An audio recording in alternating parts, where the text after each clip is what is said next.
ഈ പൈപ്പ് ലൈനെ കുറിച്ചും ജലം ആളുകളിലേക്ക് എത്തുന്നതിനെ കുറിച്ചും വലിയ വ്യാകുലരായി സംസാരിക്കുന്ന കേട്ടോ. നിങ്ങളൊക്കെ തിരുവനന്തപുരം കോർപ്പറേഷനില് ഇൻഡോർ മാന്ത്ര എന്ന് പറയുന്നത് കേട്ടല്ലോ. ഇൻഡോറിലെ പൈപ്പ് ലൈൻ പൊട്ടി എത്ര പേര് മനുഷ്യന് മരിച്ചു. പിന്നെ കുറച്ചു മുമ്പേ സംസാരിച്ചു നിങ്ങളുടെ ഗണഗീതമൊക്കെ ദേശീയഗാനമാക്കിയിട്ടുണ്ടെന്ന്. എന്റെ പൊന്നു സുഹൃത്തുക്കളെ, ഇന്നലെ മുതൽ ആരാണ് ഈ പെൺകുട്ടി എന്ന് അന്വേഷിച്ച് നടക്കരുത് നമ്മുടെ സോഷ്യൽ മീഡിയ മുഴുവൻ, ആളുകൾ മുഴുവൻ. കാരണം ആദ്യമായിട്ടായിരിക്കും ഒരു പക്ഷേ ജനൻ ടിവിക്ക് ഇങ്ങനെ വയറ് നിറച്ചൊരു പെൺകുട്ടിയുടെ കയ്യിൽ നിന്ന് കിട്ടുന്നത്. അത് ഗംഭീരമായിട്ട് കിട്ടിയെന്ന് തന്നെ പറയണം. കാരണം അനിൽ നമ്പ്യാരേക്ക് കൂടിയിട്ട് ചർച്ച നടത്തുകയാണ്, രാഷ്ട്രീയപരമായ ചർച്ച നടത്തുകയാണ്. നിങ്ങൾ ഇവരെ രാഷ്ട്രീയ ചർച്ച ശ്രദ്ധിച്ചിട്ടുണ്ടോ എപ്പോഴെങ്കിലും? ഇവരെ രാഷ്ട്രീയ ചർച്ചയിൽ മുഴുവൻ Hindu Muslim Christian, Hindu Muslim Christian, Hindu Muslim Christian. അതിൽ തന്നെ ഹിന്ദുക്കൾ അപമാനിക്കപ്പെടുന്നു, ഹിന്ദുക്കൾ പീഡിപ്പിക്കപ്പെടുന്നു, ഹിന്ദു ക്ഷേത്രങ്ങൾ അപമാനിക്കപ്പെടുന്നു, ഹിന്ദു ക്ഷേത്രങ്ങളിലേക്ക് ഹിന്ദുക്കൾക്ക് തന്നെ നേരമേലെ കയറാൻ പറ്റുന്നില്ല എന്ന് പറയുന്ന വിഷയങ്ങൾ. അല്ലെങ്കിൽ ശബരിമല നമ്മുടെ ജീവിതത്തെ നേരിട്ട് ബാധിക്കുന്ന എന്തോ ഒരു വലിയ പ്രശ്നമാണ് എന്ന രീതിയിൽ ഇവർ അവതരിപ്പിക്കും. ശബരിമല കൊള്ള നടത്തിയവർക്ക് വോട്ടില്ല. ആരാ കൊള്ള നടത്തിയത്? അവിടെ തന്നെ പൂജിക്കുന്ന തന്ത്രിമാരാണെന്നേ. അവിടെ തന്നെ പൂജിക്കുന്ന തന്ത്രിമാരാണ് ഈ കൊള്ള മുഴുവൻ നടത്തിയത്.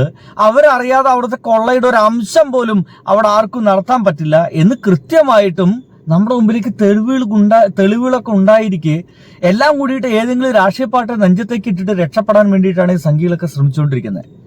നോക്കിയേ, തന്ത്രിക്കെതിരെ ആരോപണം, തന്ത്രി ഇപ്പോഴും ആരോപണം തന്നെയാണ്. തന്ത്രി ജയിലാവും ചെയ്തു.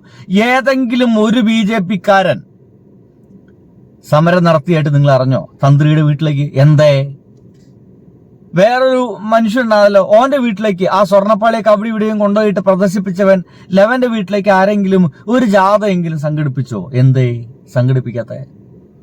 അതങ്ങിഞ്ഞ് വല്ല കമ്മ്യൂണിസ്റ്റുകാരനായിരിക്കണം. ഓന്റെ വീട്ടുമുറ്റത്ത് എല്ലാ സംഘികളിലും കൂടി ഉണ്ടാവും. മനസ്സിലായില്ലേ? ഇതൊക്കെ വെറും പക്ക രാഷ്ട്രീയമാണെന്നേ.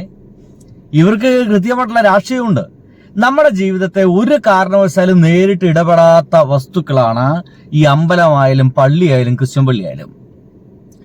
ഈ ആരാധനാലയങ്ങളെല്ലാം ജന്മസമയത്തും ഒപ്പം തന്നെ മരണസമയത്തും എന്ന രീതിയിൽ മാത്രമാണ് നമ്മുടെ ജീവിതത്തിലേക്ക് നേരിട്ട് ഇടപെടുന്നത്. അല്ലാത്ത സമയത്ത് ഇവന്മാർ ഇടപെടാനും ഇവർക്ക് അവകാശവുമില്ല എന്നുള്ളതാണ് വേറെ കാര്യം. ഇങ്ങനെ നമ്മുടെ ജനജീവിതത്തെ, സാധാരണ ജനജീവിതത്തെ ഒരു കാരണവശാലും നേരിട്ടിട്ട് തീരെ ഇടപെടാത്ത ആ ഒരു സംഗതിയെ നമ്മുടെ ജീവിതവുമായിട്ട് നേരിട്ട് ഇടപെടുന്ന എന്തോ ഒരു സാധനം എന്ന രീതിയിലാണ് ഇവർ അവതരിപ്പിക്കുക. അതാണ് ഇവരുടെയൊക്കെ വിജയം എന്നുകൂടി പറയേണ്ടി വരും. എന്തൊക്കെയാലും ഇന്നലെ മുതൽ അങ്ങനെ ചർച്ച നടത്തി വരികയായിരുന്നു നമ്മുടെ അനിൽ നമ്പ്യാരും കൂട്ടരും. അങ്ങനെയാണ് ഇവരൊക്കെ ഇരിക്കുന്ന സ്ഥലത്തേക്ക് ഇവരൊക്കെ എത്തുന്നത്. ഇനി ഇത് ആരാന്ന് പറഞ്ഞു തരാം. ഇവരാണ് നീനു കെ കുര്യൻ, രാഷ്ട്രീയക്കാർ തന്നെയാണ്. അങ്ങനെ ഒരു ചർച്ച നടത്താൻ വേണ്ടിയിട്ട് ഇവരെ മുമ്പിലേക്ക് എത്തിയപ്പോഴാണ് ഈ പെൺകുട്ടി എഴുന്നേറ്റ് നിന്നിട്ട് അവരുടെ വായടച്ച് മറുപടി കൊടുത്തത്. ഒന്ന് കേട്ടോക്കൂ. ഗണഗീതം പോലെയാണോ ഈ പുഷ്പനെ അറിയാമോ എന്നൊക്കെ പാടുന്നത്? ഭരണഘടനാപരമായിട്ട് ഒരു മുനിസിപ്പൽ കോർപ്പറേഷനിലെ സത്യപ്രതിനിധി പറഞ്ഞിട്ട് കേട്ടുപോയാൽ മതി. ശാഖയിലും അമ്പലത്തിൽ പോയി പാടിയാൽ മതി. ഈ രാജ്യം ഇന്ത്യയാണ്. കണ്ടില്ലേ? ഇത് രാജ്യം ഇന്ത്യയാണ്. താൻ വല്ല ഗണഗീതം പാടാൻ ഉദ്ദേശിച്ചിട്ടുണ്ടെങ്കിൽ അതുപോലെ ശാഖയിലോ അമ്പലത്തിലോ പോയി പാടിയാൽ മതി, ഇവിടെ വന്നിട്ട് കൊണക്കണ്ട എന്ന് തന്നെയാണ് കൃത്യമായിട്ട് ആ പെൺകുട്ടി പറയുന്നത്. അങ്ങനത്തെ ഒരു അടി കിട്ടുന്ന പോലത്തെ ഒരു മറുപടി ഇല്ലേ, ചെപ്പയ്ക്ക് അടി കിട്ടുന്ന പോലത്തെ മറുപടി ഒരുപക്ഷെ അനിൽ നമ്പ്യാർ ആദ്യമായിട്ടായിരിക്കും അവരുടെ ജീവിതത്തിൽ കേൾക്കുന്നത്. അനിൽ നമ്പ്യാർക്ക് പിന്നെ അവിടെ ഒരു വാക്ക് മുട്ടിപ്പോയി. മൈക്ക് എന്റെ കയ്യിലുണ്ടെങ്കിൽ, ഞങ്ങളുടെ കയ്യിലുണ്ടെങ്കിൽ, പൊതുജനങ്ങളുടെ കയ്യിൽ മൈക്ക് തന്നിട്ടുണ്ടെങ്കിൽ ഞങ്ങൾ അഭിപ്രായം പറയും. ആ അഭിപ്രായം കേട്ടിട്ട് പോകാൻ പറ്റുമെങ്കിൽ മാത്രം ഇവിടെ പ്രോഗ്രാം നടത്തിയാൽ മതി എന്നർത്ഥം. അല്ലാതെ നിങ്ങളെ ജാതീയതയും നിങ്ങളെ മതവും അത് ഇവിടെ വന്നിട്ട് ഇങ്ങനെ തേച്ച് ഇവിടെ ജാതിയും മതവുമാണ് ഏറ്റവും വലിയ പ്രശ്നം, ജനങ്ങളെ ബാധിക്കുന്ന ഗ്യാസ് കിട്ടായ്മ ഒരു പ്രശ്നമല്ല, ഇവിടെ നേരം പോലെ ഭക്ഷണം കിട്ടായ്മ പ്രശ്നമല്ല, ജാതിയും മതവും തമ്മിലുള്ള തല്ലുകൾ ഇവിടെ വലിയ പ്രശ്നമല്ല എന്ന രീതിയിലൊക്കെ നിങ്ങൾ അവതരിപ്പിച്ചു കഴിഞ്ഞാൽ അത് ശരിയല്ല എന്ന് തന്നെയാണ് ഇവർ പറയാൻ ശ്രമിക്കുന്നത് എന്നുള്ളതാണ്. എന്തായാലും സുഹൃത്തുക്കളെ, ഞാൻ ഇവരുടെ പ്രൊഫൈലൊക്കെ തപ്പിനോക്കി. ഇവരുടെ പേര് Neenu K Kurian, law student ആണ്, പൊളിറ്റീഷ്യൻ ആണ്. അവരവരുടെ പ്രൊഫൈൽ കൃത്യമായിട്ട് എഴുതി വെച്ചിട്ടുണ്ട്. Not just learning the law, preparing to be the voice against injustice.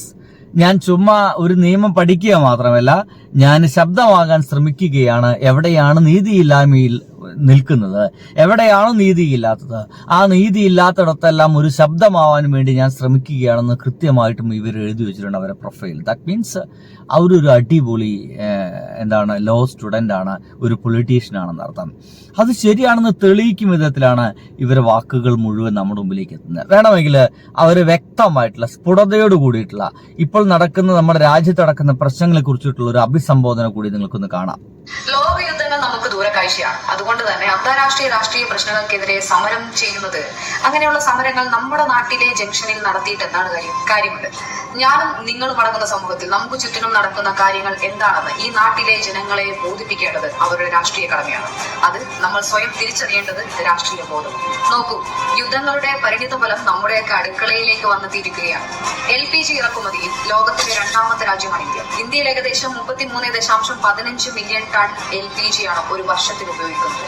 അതായത് ഇന്ത്യയിൽ 333 മില്യൺ. ഈ കാര്യങ്ങളൊക്കെ നിങ്ങൾക്ക് ഏകദേശം ധാരണയായിട്ടുള്ള കാര്യങ്ങളായിരിക്കും, അതുകൊണ്ട് ഞാൻ അതിലേക്ക് കടക്കുന്നില്ല. ഞാനിപ്പോ കാണിച്ചു തന്നത് എത്രത്തോളം വ്യക്തമായിട്ടാണ്, എത്രത്തോളം സ്ഫുടമായിട്ടാണ് ഇവർ കാര്യങ്ങൾ അവതരിപ്പിക്കുന്നത്, നമ്മുടെ നാടിനെ ബാധിക്കുന്ന പ്രശ്നത്തെക്കുറിച്ചുള്ള അവർ സംസാരിക്കുന്നത്.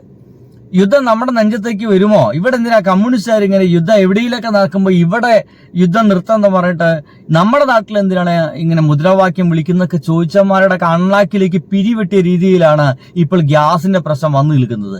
ഏതോ രാജ്യങ്ങൾ തമ്മിൽ നടത്തുന്ന ഒരു യുദ്ധം നമ്മുടെ നാട്ടിലത്തെ അടുക്കളയിൽ തന്നെ വേറെ കയറിയിരിക്കുന്നു എന്നുള്ളതാണ് യാഥാർത്ഥ്യം. അതിനെക്കുറിച്ചിട്ടൊക്കെയാണ് ഈ കമ്മ്യൂണിസ്റ്റുകാരൊക്കെ പലപ്പോഴും സംസാരിക്കാറുള്ളത്. അതാർക്കും മനസ്സിലാവുന്നില്ല. പക്ഷെ ഇപ്പൊ ഏകദേശം അവർക്കൊക്കെ മനസ്സിലായി. ജീവിതത്തിൽ വഴിമുട്ടിയപ്പോൾ അവർക്ക് എല്ലാവർക്കും ബോധ്യമായി എന്നർത്ഥം. സുഹൃത്തുക്കളെ, എന്തൊക്കെയായാലും ഈ ഒരു വീഡിയോയുടെ ഉദ്ദേശം ഇത്ര മാത്രമേ ഉള്ളൂ. ഇതാരാണ് ഈ പുലിക്കുട്ടി?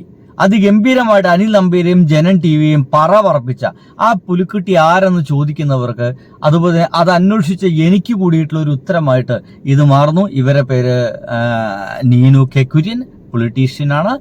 അതിഗംഭീരമായിട്ട് മനുഷ്യാവകാശങ്ങൾക്ക് വേണ്ടിയിട്ടൊക്കെ സംസാരിക്കുന്ന ഒരാളാണ്. എന്തായാലും അങ്ങനെ ജാതീയതയും വർഗീയതയും പരത്താനും വേണ്ടിയിട്ട് ഇറങ്ങിത്തിരിച്ച ജനൻ ടിവിയെ മുട്ടുകുത്തിച്ച ആ പെൺകുട്ടിക്ക് ഒരു വിപ്ലവ അഭിവാദ്യങ്ങൾ അർപ്പിച്ചുകൊണ്ട് ഞാൻ നിർത്തട്ടെ സുഹൃത്തുക്കളെ. ബൈ.